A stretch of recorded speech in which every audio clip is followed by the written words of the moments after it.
Three church models or types. Unit 2.2, INTC 6543, International Church Planting. In this session, we will look at a few church planting types. During this session, I will describe what I believe are three different types available to any church planter, whether in a cross-cultural setting or in his own culture, and give some examples of the type. On the one hand, I hesitate to talk about church planting models or types because such discussion can be seen as if one is advocating what Dr. Payne calls the pragmatic ecclesiology. On the other hand, we do need to look at models to help us gain some understanding of the type of church that needs to be planted in order to most effectively evangelize our target people group. I will borrow some terminology from science. 3 words: centripetal, where Webster's dictionary defines this as proceeding or acting in a direction toward a center or axis, or tending toward centralization. Centrifugal. Webster's defines this as proceeding or acting in a direction away from a center or axis, or tending away from centralization. The 3rd word is oscillate. Webster's defines this as to move or travel back and forth between 2 points. The word oscillation is defined as variation or a flow periodically changing direction. As I think of the various types of churches that I have encountered in cross-cultural church planting around the world, and the types of churches I have observed missionaries plant, these 3 words come to mind. I will briefly describe these 3 types and give some examples of each.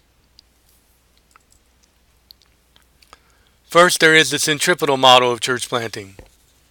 This is a model that plants a church in a given area of the city or a central point in a rural area with the intent that the church will draw people from the surrounding area to the church.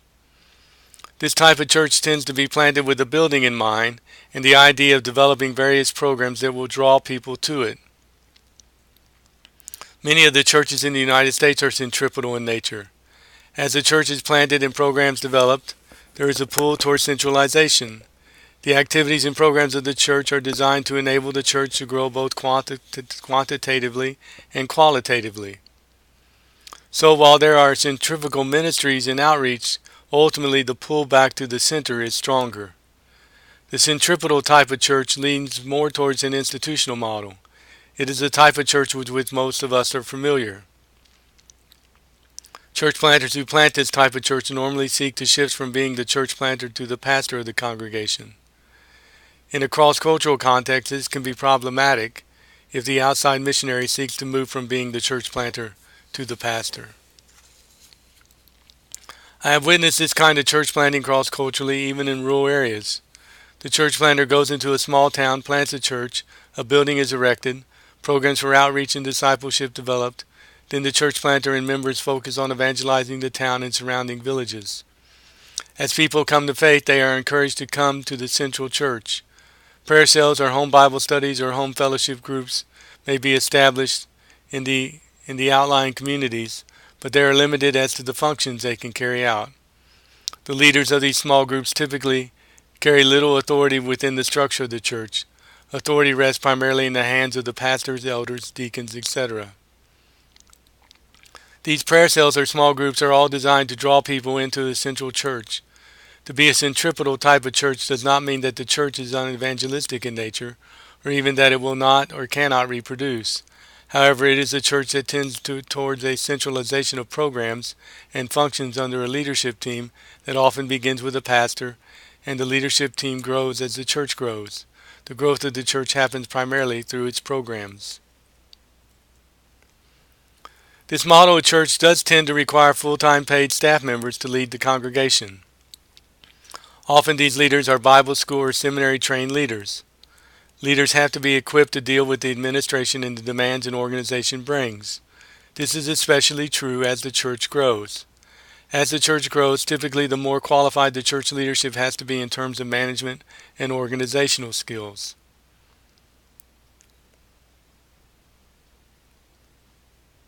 Second, this model of church tends to require a facility where the congregation can carry out its programs, such as Sunday school, youth, and children's ministry, etc. In cross-cultural church planting, this model may be a bit more difficult to reproduce, particularly in cultures where the people do not have the resources to construct a facility or even rent a facility. Also, in cultures where Christianity faces persecution, this model may not be very effective. Further, in many two-thirds world settings, churches may not be able to support a full-time staff. Missionaries in churches from the West in many of these situations often offer to construct the buildings or support the full-time pastor.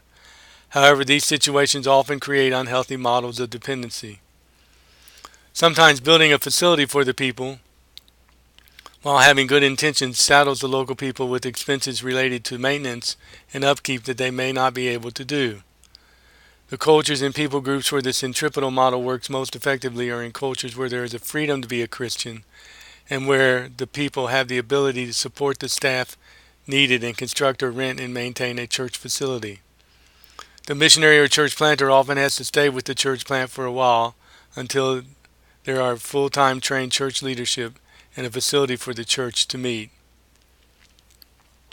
Some perceive that this model of church allows for a more effective oversight, especially in doctrinal matters. When the activities and programs of the church are centralized, there can be more control of what is taught. Can be does not necessarily mean, however, that there will be. Another perceived advantage of this model is that it does typically have a full-time pastoral leadership. Thus, the pastor and staff, if there is a staff, are able to devote all of their energies and resources to the activities, functions, and programs of the church. Undoubtedly, having leadership that is full-time has its advantages. Another strength of this model can be the fact that as the church grows, it may be able to devote more and more of its resources to ministry to the surrounding communities. Let me iterate. I call this the centripetal type of church, not because it lacks evangelistic or missions fervor, but because in this type of church there is a pull towards centralization of activities, functions, and programs of the church. The second model or type of church is what I like to call the centrifugal type. This is the type that is decentralized.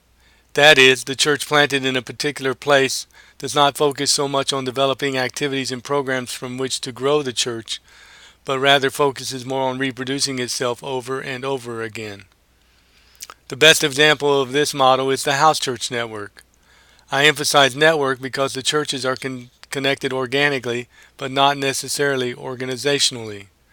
I also use the word house church not to emphasize where the church meets, as much to emphasize that the structure of this type of church is much simpler because the churches are smaller.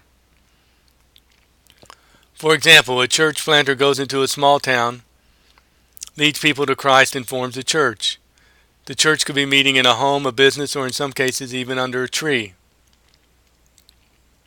The church begins reaching out to other communities in and around the area where the present church gathers. As other people from other communities come to Christ, the existing church does not focus on bringing them into their body, but rather when they have new believers, they start new churches. Each new group functions as its own church with its own leaders and is taught to reproduce itself.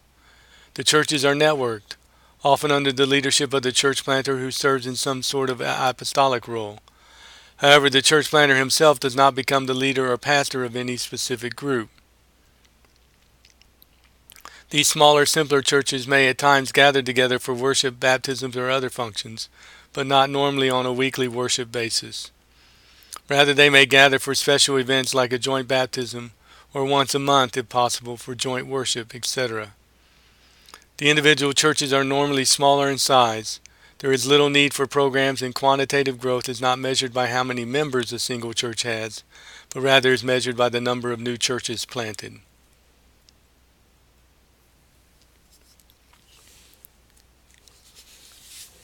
Leadership in the centrifugal model of church is typically not full-time, although the church planter who initiated the network may be a full-time worker supported by a denomination or other missions agency. Leaders typically come from within the church itself. These networks of house churches are easy to reproduce. Less resources are needed as there is typically no full-time pastor to support and no facility to build or maintain or rent. With leadership diffused into each of the churches in these house church or simple church networks, the church planter has to work hard to ensure that teaching is passed on properly.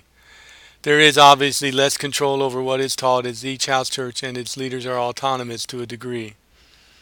The churches may or may not choose to be a part of the network, may or may not choose to fellowship with other house churches that are formed, and each church does its own baptisms and Lord's Supper.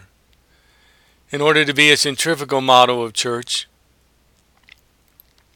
the church does not have to be a house church model, but typically this is the type that emerges in the centrifugal model. The key is that the emphasis is on church growth through reproduction and multiplication of new churches, rather than church growth through the expansion of the existing church. Centrifugal models of church normally are not program-based. The only real program they would have would be to start new churches. Training leadership is typically done on the job rather than sending leaders to Bible schools or seminaries. The Bible school has to be brought to the churches rather than the churches sending their leaders to the school for several years. Because the churches in such a model are smaller, worship, discipleship, fellowship, etc. can be done when the church gathers, rather than planning separate programs to oversee the different needs. Worship tends to be a little less formal, and providing pastoral care to members is less demanding on the leadership as the church is smaller in number. Whereas centripetal churches lean toward institutionalization, centrifugal churches tend to be more organic in their structure. The third model is what I like to call the oscillating church. That is a church that moves back and forth between 2 points, or a church that seeks to give equal emphasis on the centripetal, centralized institution or organizational aspects, and the centrifugal or the organic and decentralized aspects. You may ask, how can a church emphasize both? Good question. In my opinion, the cell church model comes as close as any model can. In an oscillating church or a cell church, you have weekly cell meetings. They also typically have weekly joint celebration worship times where all the cells come together. There is a strong centralized pastoral leadership team. However, it is in the cells where the people are taught and meant to experience church. What is taught in the cells is a standard curriculum. Cells divide when they reach a certain size. In the centrifugal churches, these groups do not divide, rather they multiply. A subtle but a significant difference. An oscillating church or a cell church requires a strong charismatic senior leader and leadership team.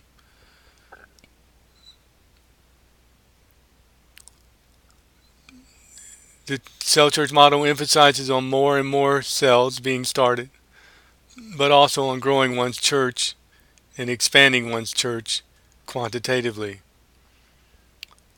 The cell church has to have a physical structure for its celebration services each week. Cell churches or oscillating churches are rare, but good ones are very effective. They tend toward a more urban environment. Whereas centrifugal churches tend to be more rural, although you can see them in an urban environment. Oscillating churches are definitely more an urban model church. Cell churches normally divide their city into zones. As more and more cell groups emerge, there is a need for zone pastors who oversee the cells in the zone. So there is a hierarchical leadership structure in most of these churches. The cells themselves do not have pastors, neither do they typically do baptism or Lord's Supper. Many of the functions of the church are carried out in the cells, but not all. And there are problems at times getting the cells to divide.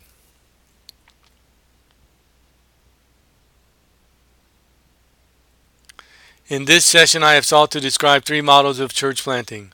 All have their strengths and weaknesses. All 3 models can be seen in cross-cultural settings. The key for a church planter in a cross-cultural setting is not to impose any one model onto the people, but an effective church planter will learn about the local context, evaluate the situation, and in consultation with the new believers arrive at a common agreement as to which model is most effective in the specific context, and always remembering that one has to keep the concept of reproducibility at the forefront of his or her thinking.